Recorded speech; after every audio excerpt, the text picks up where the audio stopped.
on the YouTube channel of Modern Fun. Today we have once again Ashwath Nair, and he is going to speak about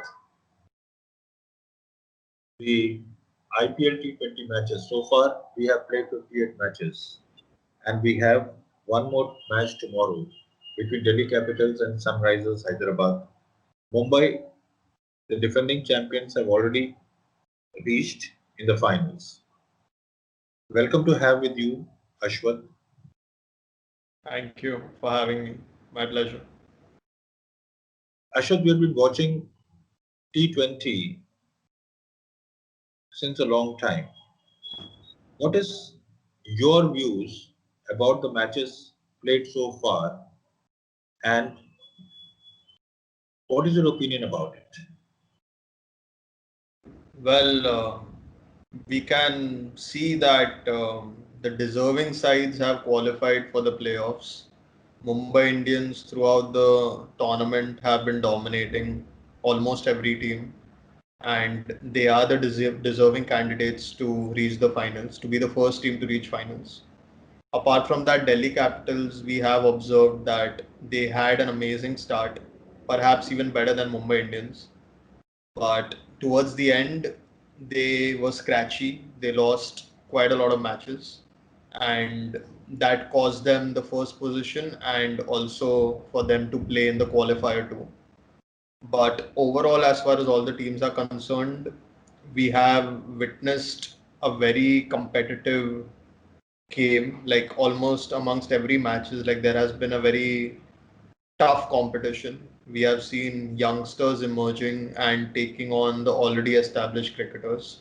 So, despite the fact that there was no audience, we can say that this IPL was very interesting because it has given us many newcomers who have demonstrated and like displayed an amazing game, an amazing sportsmanship as well as amazing talent.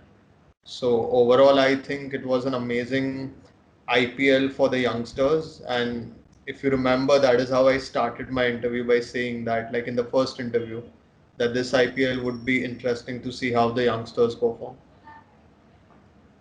Uh, when we spoke for the first time on the inaugural match between Mumbai Indians and Chennai Super Kings, everybody was looking forward to Mahendra Singh Dhoni and Chennai Super Kings. What went wrong exactly? Because we didn't see Mahendra Singh Dhoni to the mark, but we also observed that he was promoting a lot of youngsters. What is your opinion about that? See, um, earlier I said that MS Dhoni knows where to bat and how he performs.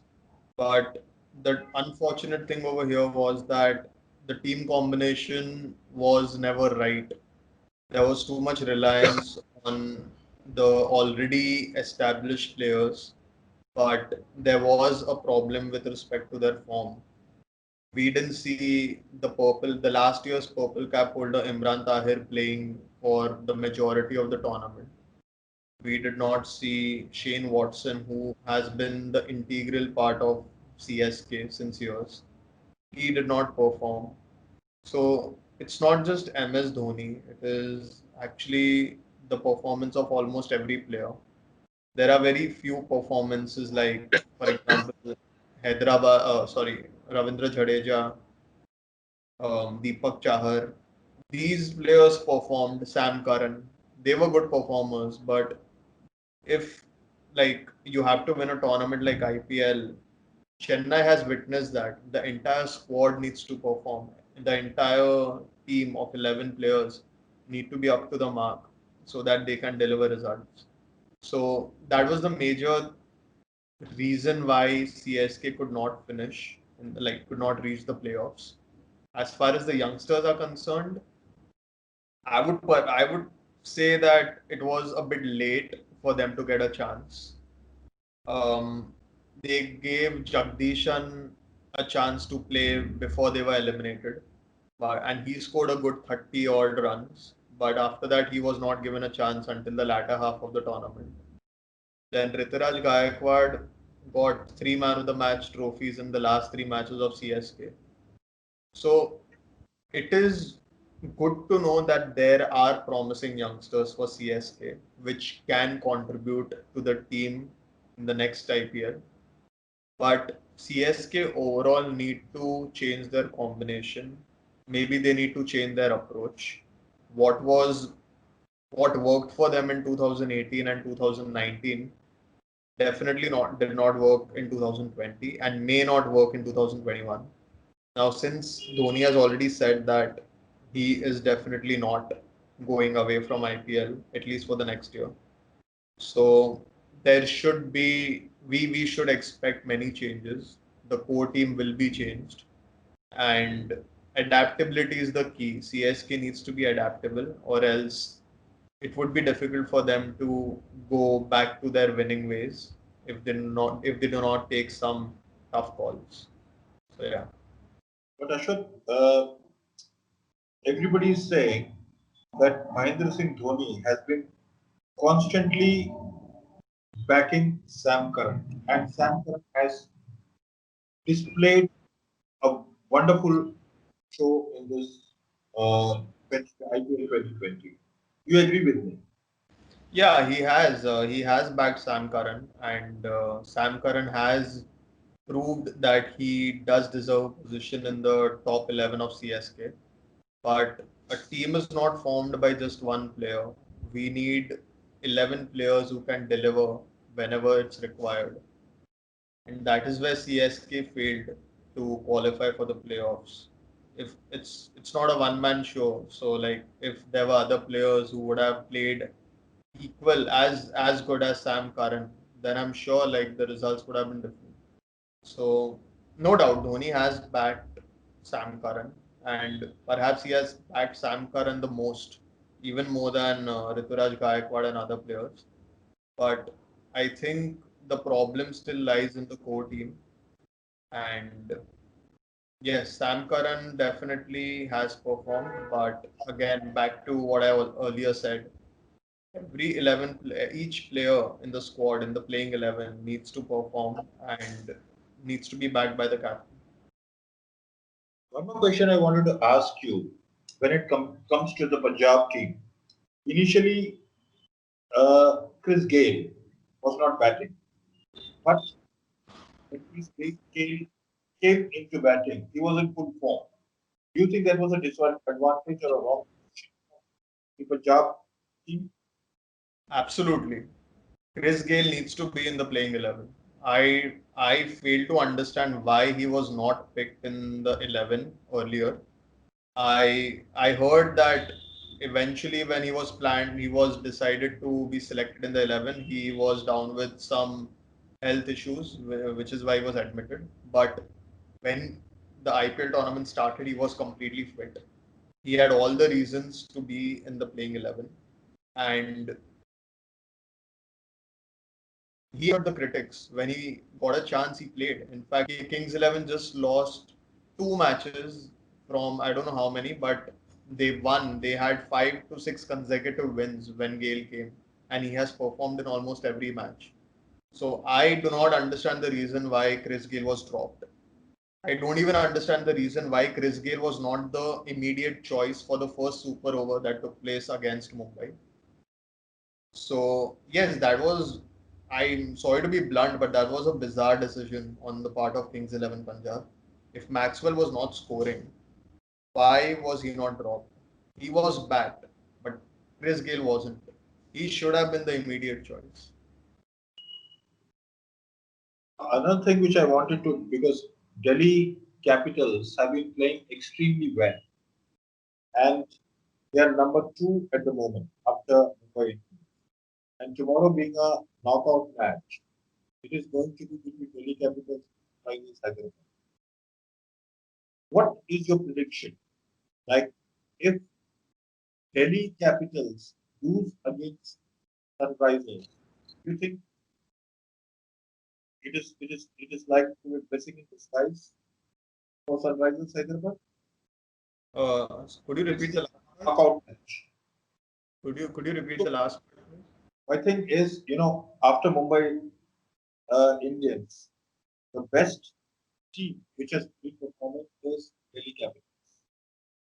And being a knockout match, tomorrow we have a match with Delhi Capitals and Sunrisers Hyderabad. So if Sunrisers Hyderabad lose tomorrow, do you think it is going to be a blessing in disguise for Your voice is muting. I'm not able to hear clearly. I'll repeat my question. Yeah, now If you it's look at the overall performance, can you hear me, Ashwath? yeah, perfect. If you look at the scoring rate and the point wise, after Mumbai Indians, the next people expected Delhi Capitals to be in the finals.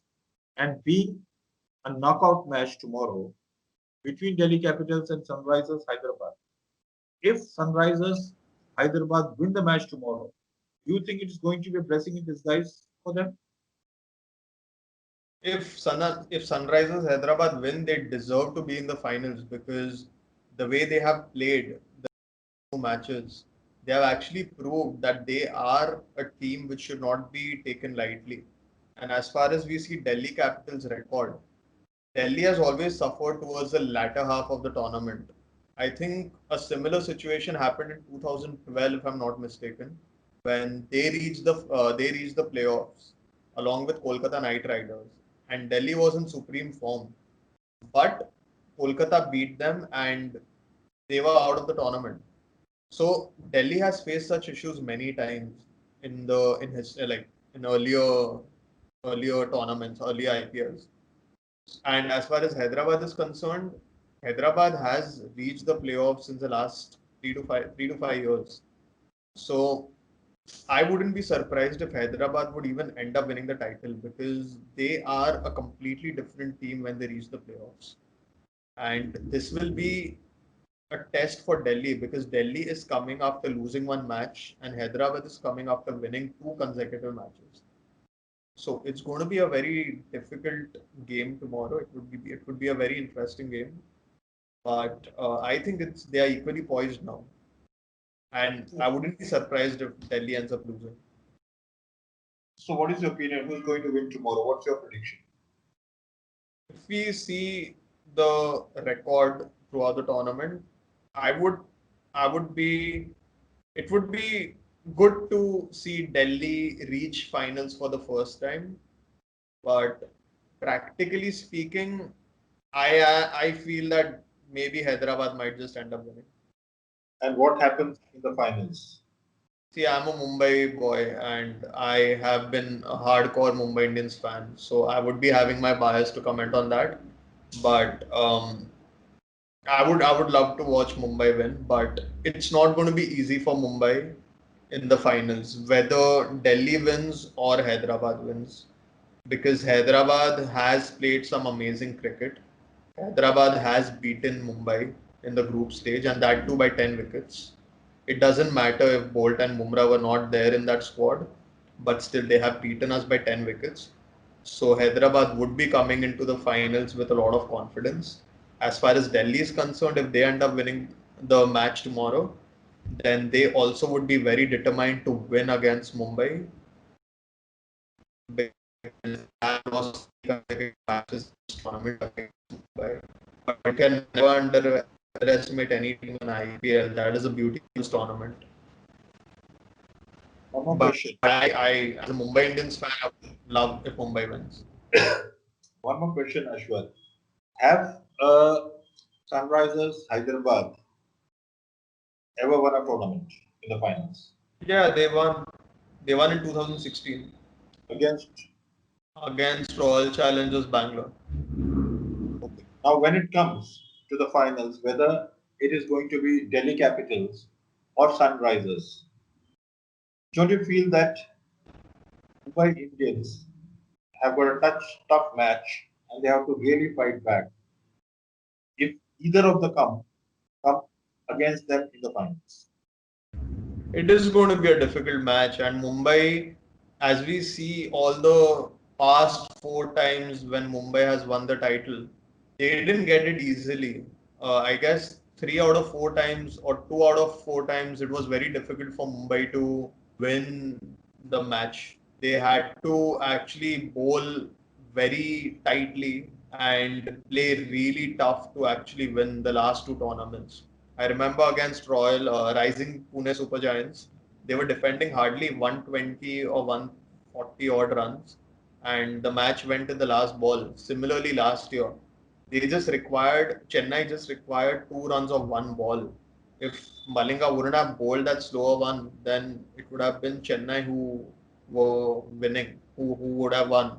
So Mumbai has an experience of stealing the match away from their opponents, and it wouldn't be any different. It would be a difficult match in the finals. Whoever wins. So, where is going to be the upper edge in the finals? The team who is going to bat first or the team which is going to trail first? See, I'm a believer of batting first, and the wicket is in the finals. If a team bats first, chasing is always difficult because you have a lot of pressure to chase the runs, no matter how less the runs are, even if it is 110 or 120 odd runs. It's very difficult to chase those runs in a final. It actually tests your mental capacity, and cricket in such stages of the tournament becomes a mental game more than a game based on skill and talent. So batting first would actually be a good decision because it's never easy to chase in a final, and that's not going to be any different for this IPL. So, what is the magnanimous score you expect? The team which bats first, the finals, which is going to be difficult for the team who is going to chase. What's the score one should uh, put forward to? So I don't know about what the pitch is like, and I can't comment on the pitch report. But as far as the mindset is concerned, any total about 170 would be a fighting total, and it would create pressure on the chasing team. Out of So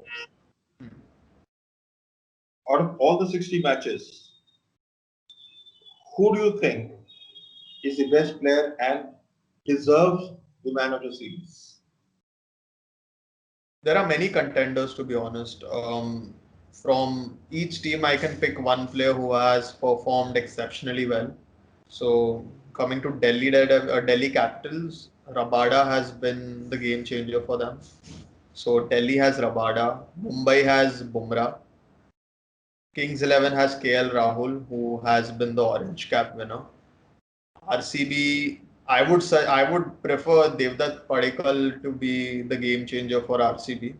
As far as Rajasthan is concerned, Rahul Tewatia was very impressive. However, he did not perform that much to earn the title of Man of the Series, but definitely he was an exceptional player for Rajasthan Royals. The other teams, CSK, there were two players who were very impressive, three players in fact. One being Jadeja, second Rituraj Gaikwad, and Sam Curran. Duplessis obviously was consistent in the major part of the tournament, but these three were exceptionally well, and they weren't expected to perform the way they did. And Kolkata Knight Riders, again, there were many players, but I was very impressed with Varun Chakravarti. He's the only player who took a 5 wicket haul in this IPL. And am I missing on any other team? I think I've covered almost every team. So, as far as one player from all these teams is concerned, I would pick I would pick Bumrah because Bumrah has been the leading wicket taker in this tournament, and he has given breakthroughs whenever the team required. So it would be amazing if Bumrah maintains this performance in the final as well. And if he does that, then I see all the reasons for him getting the Man of the Series award. So, do you think the man of the series is going to be decided between the two, what do you call, the two teams who are playing in the final, or out of the eight total teams? No, out of the 8 total teams, because they have this procedure called the most valuable player, and in that they calculate the points on the basis of the runs they score, the catches they take, the wickets they take, and each and every performance, all-round performance of those cricketers. And whoever earns the highest points will end up getting the most valuable player award, and that is the man of the series. The final match is going to be played in Abu Dhabi, I suppose, It's in Dubai. Dubai. So is Yeah. it a batting wicket or is it a bowling wicket? It's seeing the matches till now, like especially the qualifier one, I feel you put enough runs on the board and it is going to be difficult. But you cannot underestimate the due. If there is due and if you do not end up putting runs on the board, then it will be difficult for the defending team to contain the runs and win the match. So, but still, I mean, considering the way things have been, um, it's a final match, and the mindset matters more than the pitch always in the final match. So the team holding their nerves till the end of the match is going to end up winning. So I'm a strict believer of like how you have your mindset for a final, and that is one of the reasons why Dhoni has been an amazing captain, especially in such tournaments and such situations. Thank you very much, Ashwath, for sharing. I would have like to put forward one more question. Now, the Team India squad has been put forward for the coming Australian series. We don't have Rohit Sharma, and there have been rumors that what you call he have been not purposely included, and some people say that he is not included because he is injured, and there is always a possibility that he could join the team later on. What is your call on that? See, when the squad was picked that time, he was injured, but it was suspicious because we see Rohit Sharma performing right now. Not performing, but he is playing for Mumbai Indians and he's leading the team. So it was surprising for him not being picked, considering that at that time even Mayank Agarwal was injured and he wasn't playing matches for Kings 11, but he was selected for the Indian tour. So over here, if injury was a concern, I mean, it was suspicious for him to not be included. The only reason why the suspicion comes is because the vice captain has been changed. KL Rahul is the new vice captain, and he has replaced Rohit Sharma as the vice captain of India. So that is definitely something which is very suspicious. And no doubt, KL Rahul, the way he has performed and the way he led India as a acting captain against New Zealand in New Zealand, he was impressive, and I wouldn't be surprised if sooner, if later on than earlier, like he would be the vice captain of the team. But I guess this situation would have been handled in a much better way. I just hope whatever the situation is, Rohit Sharma is communicated well about his status and his position in the Indian cricket team. So if that is communicated well, then we do not need to bother about it. But if it is not communicated, then it is sad because Rohit Sharma has contributed to the Indian cricket team, and he and Virat Kohli have been the stalwarts of Indian cricket. So not including him despite him playing for Mumbai Indians rules out the potential of an injury.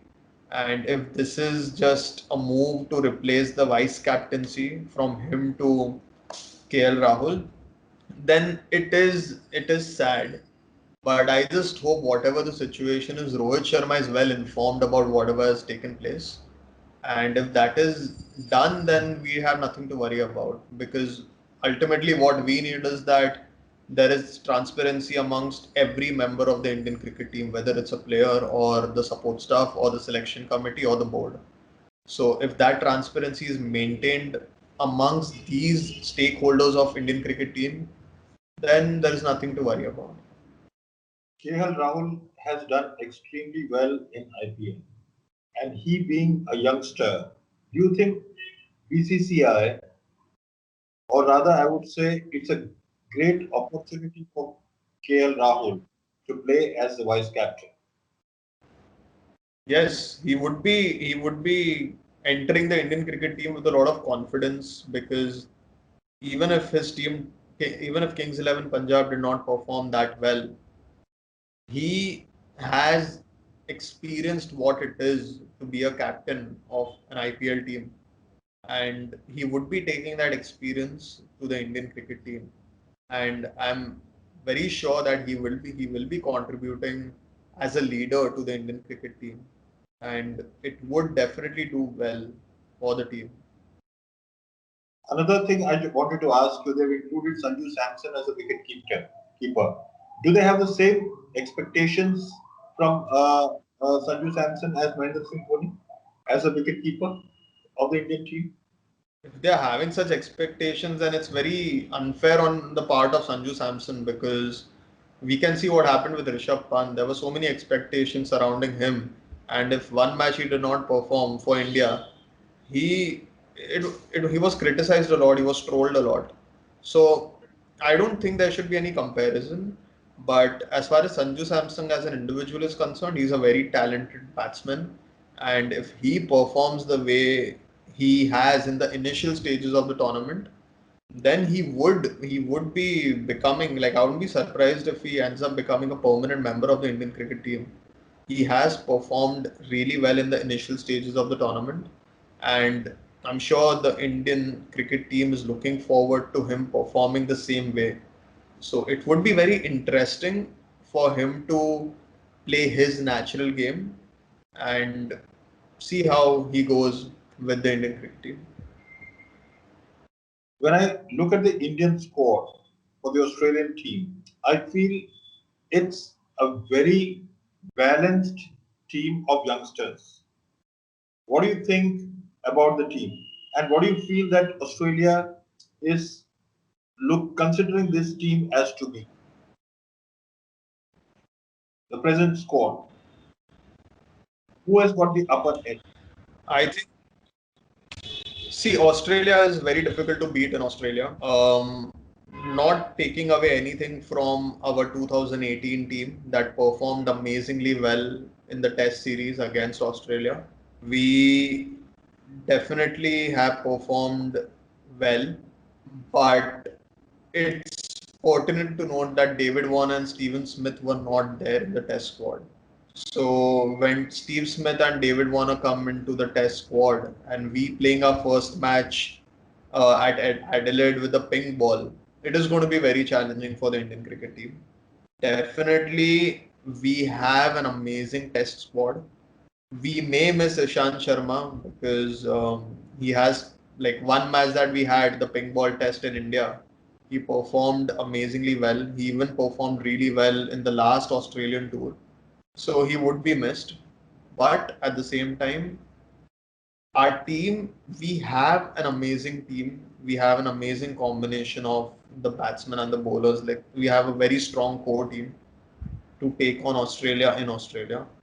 And it would be amazing to see how this team performs in Australia. And yeah, as far as Test team is concerned, this is my opinion. As far as T20 and ODIs are concerned, we will miss Rohit Sharma definitely because Rohit Sharma has been an amazing opener and he has performed. He has an amazing record in Test in Australia. So it would be a competitive series, and let's see how India performs. But it won't be that easy for India to take on Australia in Australia. See, Australia has always been very overconfident when it comes to India. Do you think they're going to take it very lightly? Because No. I personally feel this is one of the best teams, and there's been a lot of opportunity given to the youngsters. And I personally wish that this team should win the all the formats of the India-Australian series. Australia is not going to. take India for granted, because India is not the same team that it used to be back in 2002, 2003. And under Virat Kohli's leadership, India is giving it back, not just through cricket, but even verbally. So Australia is very well aware of what Indian team is like. They are very well of the captain they are going to play against. So it would be a big mistake if Australia takes India for granted. They would be having a pressure. They would be having the pressure in Test series, even if they have a very balanced team, because the last series they lost was against India. So they would be making a bizarre mistake if they are actually going to take India for granted.